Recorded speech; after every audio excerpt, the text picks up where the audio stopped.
உனக்கு பணம் வேணும் அவ்வளவுதானே? நான் சொன்னதை முடி. நான் சந்தோஷப்பட்டா உன் பாக்கெட் ஃபுல்லா பணம் இருக்கும். அப்போ double okay.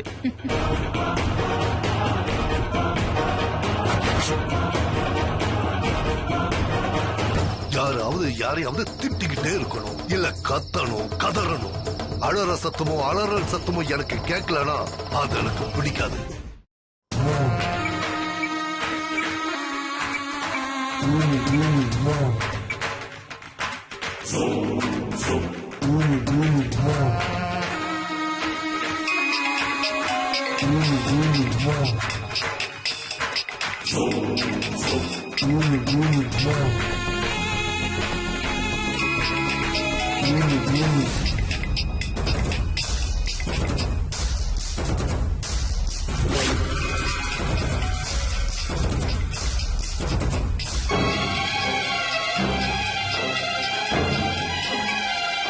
Hello hello, phone எடுக்கிறதுக்கு இவ்வளவு நேரமா? இல்ல, கொஞ்சம் தூங்கிட்டேன். உன்னை நம்பி எவ்வளவு பெரிய வேலையை கொடுத்திருக்க, நீ பாட்டுக்கு பொறுப்பே இல்லாம தூங்கிக்கிட்டு இருக்காங்க. ராத்திரி முழுக்க யோசிச்சு யோசிச்சு தூக்கமே வரல. இப்பதான் லேசா கண்ணா செஞ்சேன். சந்தன், எனக்காக உன்னோட முடிவை கொஞ்சம் மாத்திக்க கூடாதா? எதையும் மாத்த முடியாது. நீ வேலையை ஆரம்பி. என்ன பண்ணணும்? என்ன பண்ணணும்னு நான் ஏற்கனவே சொல்லிட்டேன். எப்படி பண்ணணும்னு நீ தான் யோசிக்கணும்.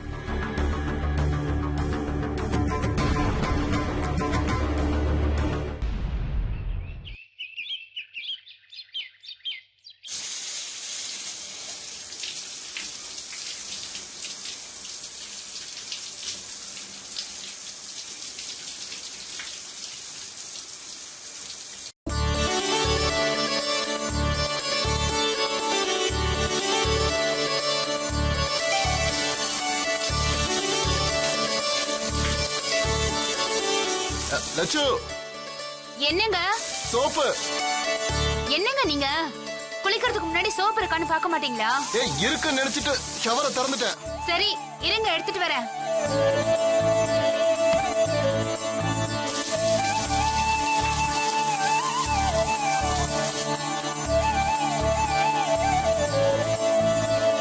என்னங்க, கதவு திறங்க. கதவு திறந்தா இருக்கு. அப்ப கையை நீட்டுங்க. ஏன் உள்ள வர மாட்டியா? விளையாடாதீங்க, நான் கோயிலுக்கு கிளம்பிட்டு இருக்கேன். மரியாதையா கதவு திறங்க. அப்போ கணவனே கண்கண்ட தெய்வம்னு சொல்றதெல்லாம் பொய்யா? ஆமா. இப்ப சோப்பு வேணுமா இல்ல சும்மா குளிச்சிட்டு வரீங்களா? ஐயோ தாயே, கோவப்படாத. சோப்பை கொடுத்துட்டு போ. கொடு. சோப்பு கொடுத்த மகராசி துண்டு கொடுக்கலையா? எதையுமே எடுக்காம அப்படியே பாத்ரூம்குள்ள போய் ஷவரை திறந்து விட்டுட்டு நிப்பீங்களா? அப்படியே என் பொண்டாட்டி பழக்கப்படுத்திட்டா. இப்ப அதை எடுத்துட்டு வரல, இதை எடுத்துட்டு வரலன்னு கோவப்பட்டா எப்படி? சாரிங்க. காலையில எந்திரிச்சதும் வசந்த் வந்தான். அவன் கூட பேசிக்கிட்டே இருந்தனா எல்லாமே மறந்து போயிடுச்சு. நல்ல வேளை மாமா வந்து அவனை கடைக்கு கூட்டிட்டு போயிட்டாரு. இல்லனா நீங்க சோப்பு கேட்டது கூட என் காதுல விழுந்திருக்காது. சரி இருங்க, நான் துண்டு எடுத்துட்டு வரேன்.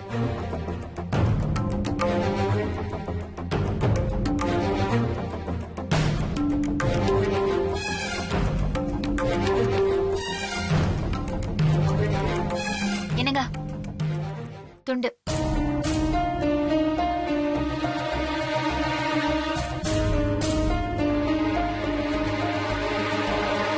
என்னங்க திடீர்னு அமைதி ஆயிட்டீங்க? ஒண்ணு இல்ல, என்னை விட உனக்கு அந்த பையன் தான் முக்கியமா போயிட்டான்ல? நிச்சயமா இல்ல. நமக்கே குழந்தை பிறந்தாலும் என் முத குழந்தை நீங்க தான். சமாளிக்காத. நான் அவன் கூட பழகுறது உங்களுக்கு பொறாமையா இருக்கா? ஆமா. சரி, நீங்க பொறாமப்பட்டுக்கிட்டே இருங்க. நான் கோயிலுக்கு போயிட்டு வரணும். இப்பவே லேட் ஆயிடுச்சு. ஏய்,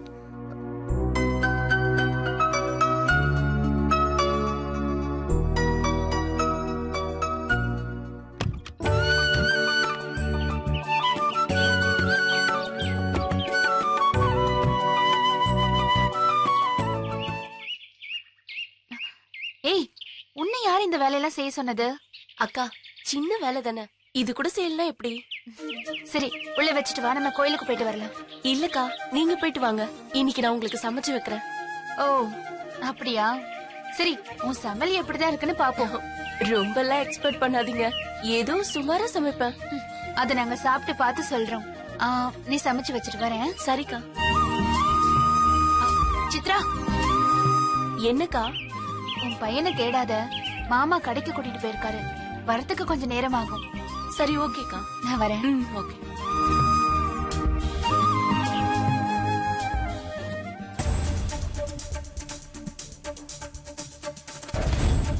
லட்சு கோவிலுக்கு, மாமாவும் அகிலும் கடைக்கு போயிருக்காங்க.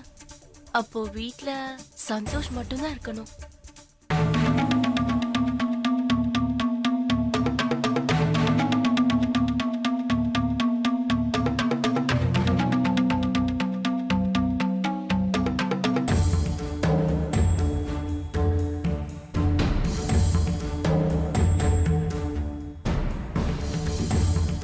இந்த வாசனை தான் சிங்கப்பூர்ல இருந்த என்ன பொள்ளாச்சிக்கு எடுத்துட்டு வந்தது.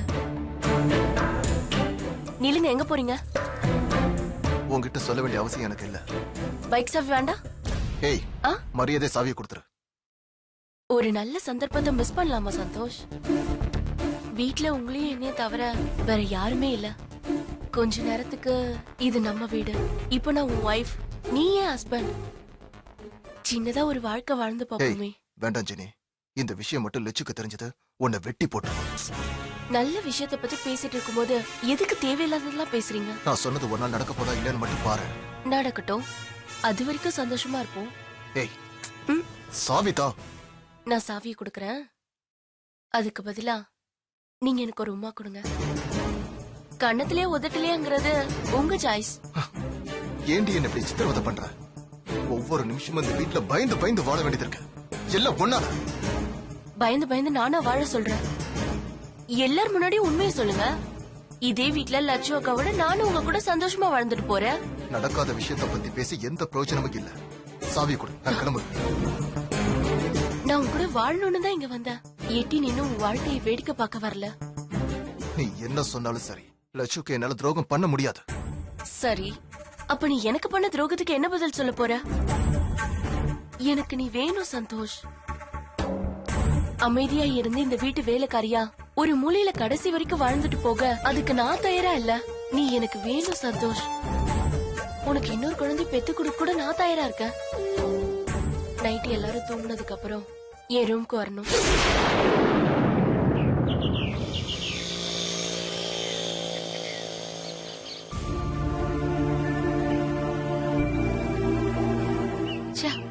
ஒரு ஆட்டோ கூட வர மாட்டேங்குதே. பேசாம சந்தோஷ் கூடயே பைக்ல போய்க்கலாம்.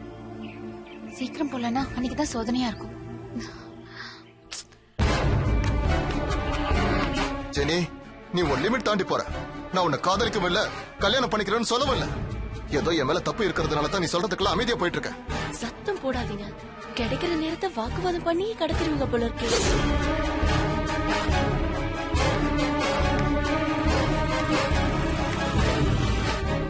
சரி, மத்த விஷயம்லாம் அப்புறம் பேசிக்கலாம்.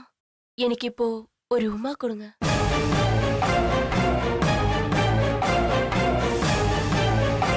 உமா கொடுக்கலனா சாவி கொடுக்க மாட்டேன். சாவி வேணா ஒண்ணு வேணா, நான் நடந்தே போறேன். போ, தள்ளு. சந்தோஷ் சந்தோஷ், ஒரே ஒரு உமா ப்ளீஸ் சந்தோஷ்.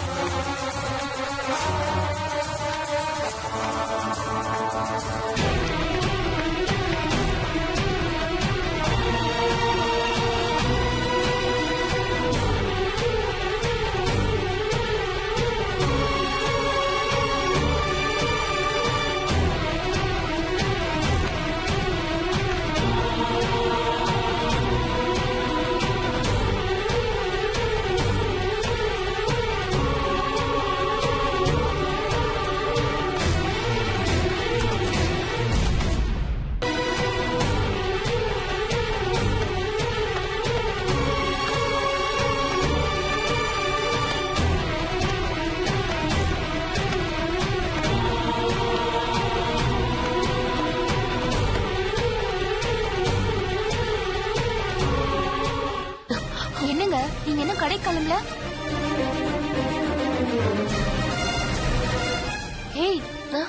நீ என்ன இங்க பண்ணிட்டு இருக்க?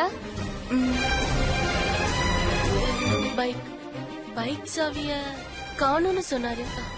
அதான் தேடிட்டு இருக்கேன். இவர் எப்பவுமே இப்படிதான், எங்கேயாவது வச்சுட்டு எங்கேயாவது தேடிட்டு இருப்பாரு. இரு நான் பாக்குறேன்.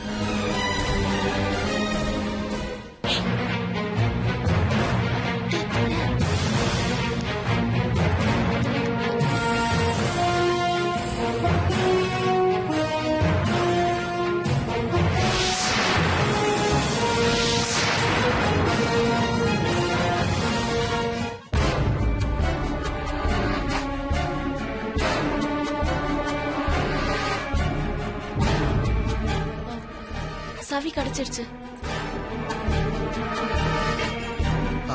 அச்சு, அதுக்குள்ளேயே கோயிலுக்கு போயிட்டு வந்துட்ட? இல்லங்க, ஆட்டோ கிடைக்கல.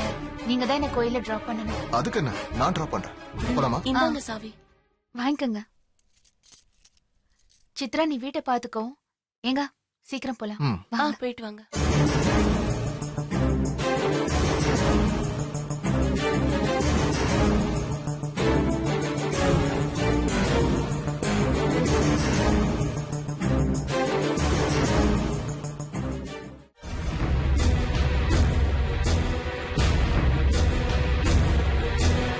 மனசாட்சியே இல்லையா? எதுக்கு உனக்கு இவ்ளோ வன்மம்? கொஞ்சம் கூட மனுஷ தன்மையா நடந்துக்க மாட்ட? மனுஷனா இருந்த என்ன மிருகமா மாத்தினதே நீங்க தானே?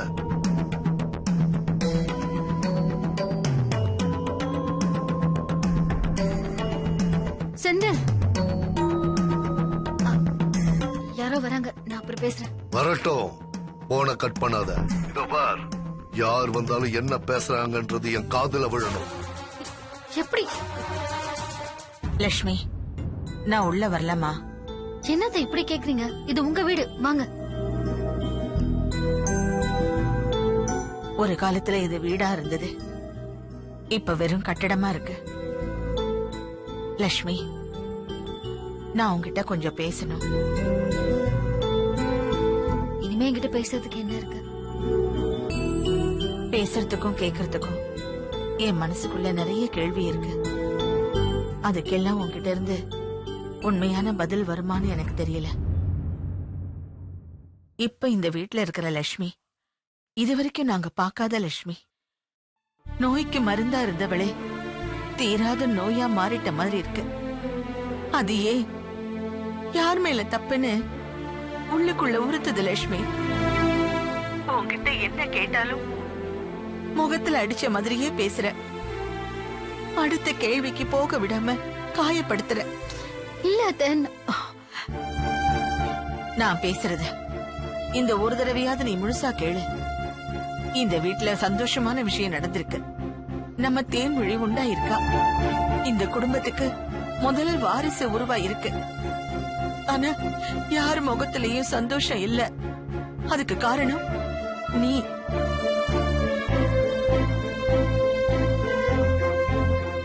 இந்த குடும்பத்துக்கு முதல் வாரிசு உருவாயிருக்கு. ஆனா யார் முகத்திலையும் சந்தோஷம் இல்ல. அதுக்கு காரணம் நீ.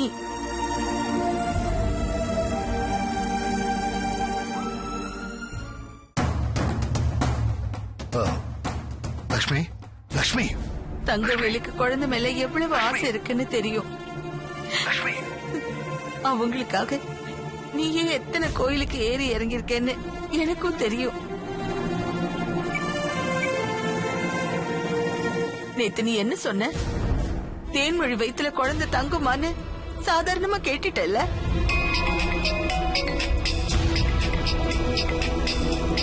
ஒரு நிமிஷம். ஹலோ, இதுதான் சரியான சந்தர்ப்பம். தானா அமைச்சிருக்கு, விட்டுறாத. போன கட் பண்ணாம ராங் நம்பர் சொல்லிட்டு நீ பாட்டுக்கு பேசிக்கிட்டே இரு. ஹலோ. ஆர்கியூ பண்றதுக்கு நேரம் இல்ல. நான் சொன்னது எதிர்க்க இருக்கிறவங்களுக்கு சந்தேகம் வரக்கூடாது. ராங் நம்பர்னு சொல்லு. சாரிங்க, ராங் நம்பர். இந்த வீட்ல திரும்பவும் சந்தோஷம் வேணும். உன் மனசுல ஏதாவது குறை இருந்தா சொல்லுமா, நான் சரி பண்ண முயற்சி பண்றேன். இல்லனா இதுக்கெல்லாம் என்ன காரணம்னாவது சொல்லு. அதுல நியாயம் இருந்தா நீ செய்யற கொடுமை எல்லாத்தையும் நான் சந்தோஷமா தாங்கிக்கிறேன். நம்ம யார அதிகமா விரும்புறோமோ அவங்க சின்னதா ஒரு தப்பு பண்ணா கூட அது நம்மள பெருசா பாதிக்கும். நாங்க உன்னை எவ்வளவு உயரத்துல வச்சிருந்தோன்னு உனக்கே தெரியும். இப்ப என் வலி உனக்கு புரியுதா?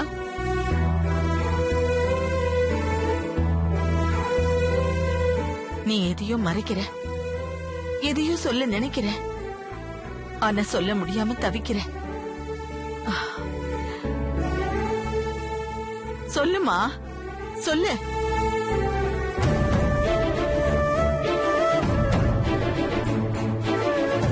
ஆமா அத்தை, சொல்ல முடியாம தான் தவிக்கிறேன். இதுக்கு மேலேயும் உள்ள வச்சிருந்தா நான் செத்துருவேன். இது எல்லாமே நானா செய்யல, நான் ஒரு சூழ்நிலை கைதி அத்தை. ஒவ்வொரு தடவையும் நான் உங்களை கஷ்டப்படுத்தும் போதெல்லாம் முதல்ல நான் தான் அழுவேன். முடியாதுன்னு சொல்லிருப்பேன். கடைசியில் உங்க முன்னால கெட்டவள வேஷம் கட்டிட்டு வந்து நிற்பேன்.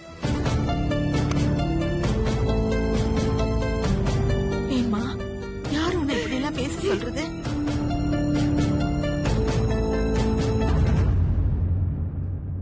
அத நீங்க தெரிஞ்சுக்க வேண்டாம் அத்தை. அப்புறம் என்னோட வேதனைய நீங்களும் அனுபவிக்க வேண்டி வரும். பரவாயில்ல லட்சுமி, சொல்லு, யார் இது?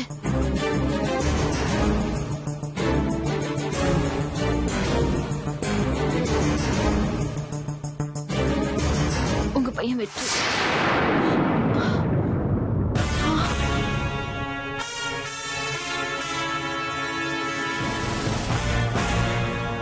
லட்சுமி, வெற்றியா? என்னம்மா சொல்ற? ஆமா அத்தை. எப்போ மாமா யாருக்கு முதல்ல குழந்தை பொறுக்குதோ அவங்களுக்கு தான் இந்த வீடுன்னு சொன்னாரோ அந்த நிமிஷத்துல இருந்து அவருக்கு பணத்து மேல பைத்தியம் பிடிச்சிருச்சு.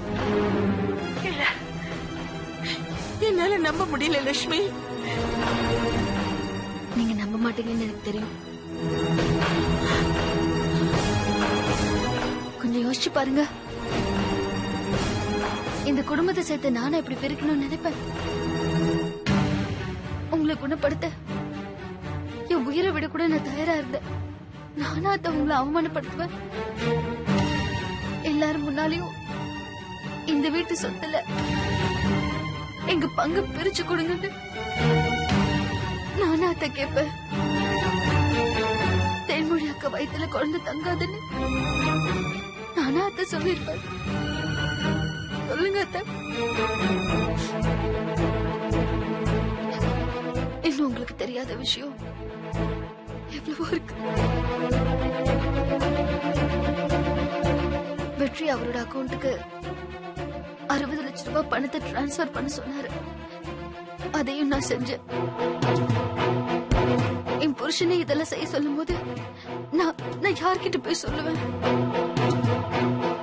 மத்தவங்க முன்னால எப்படி நான் அவரை காட்டி கொடுப்பேன்?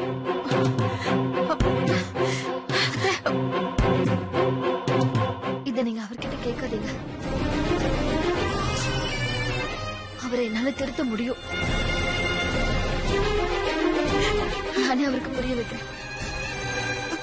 அது வரைக்கும் இது நம்ம 2 பேருக்கு மட்டும் தெரிஞ்ச ரகசியமாவே இருக்கட்டும்.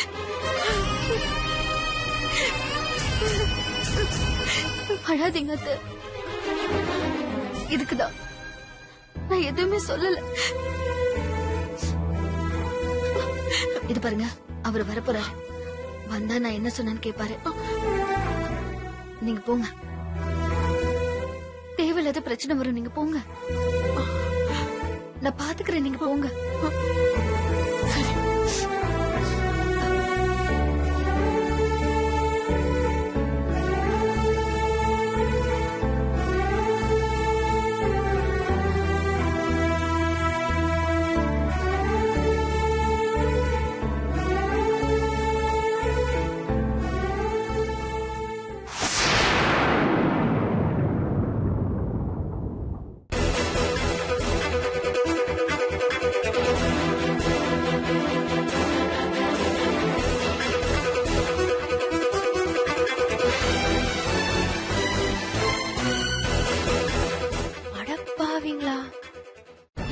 ட்விஸ்டா இந்த ஸ்டோரியில.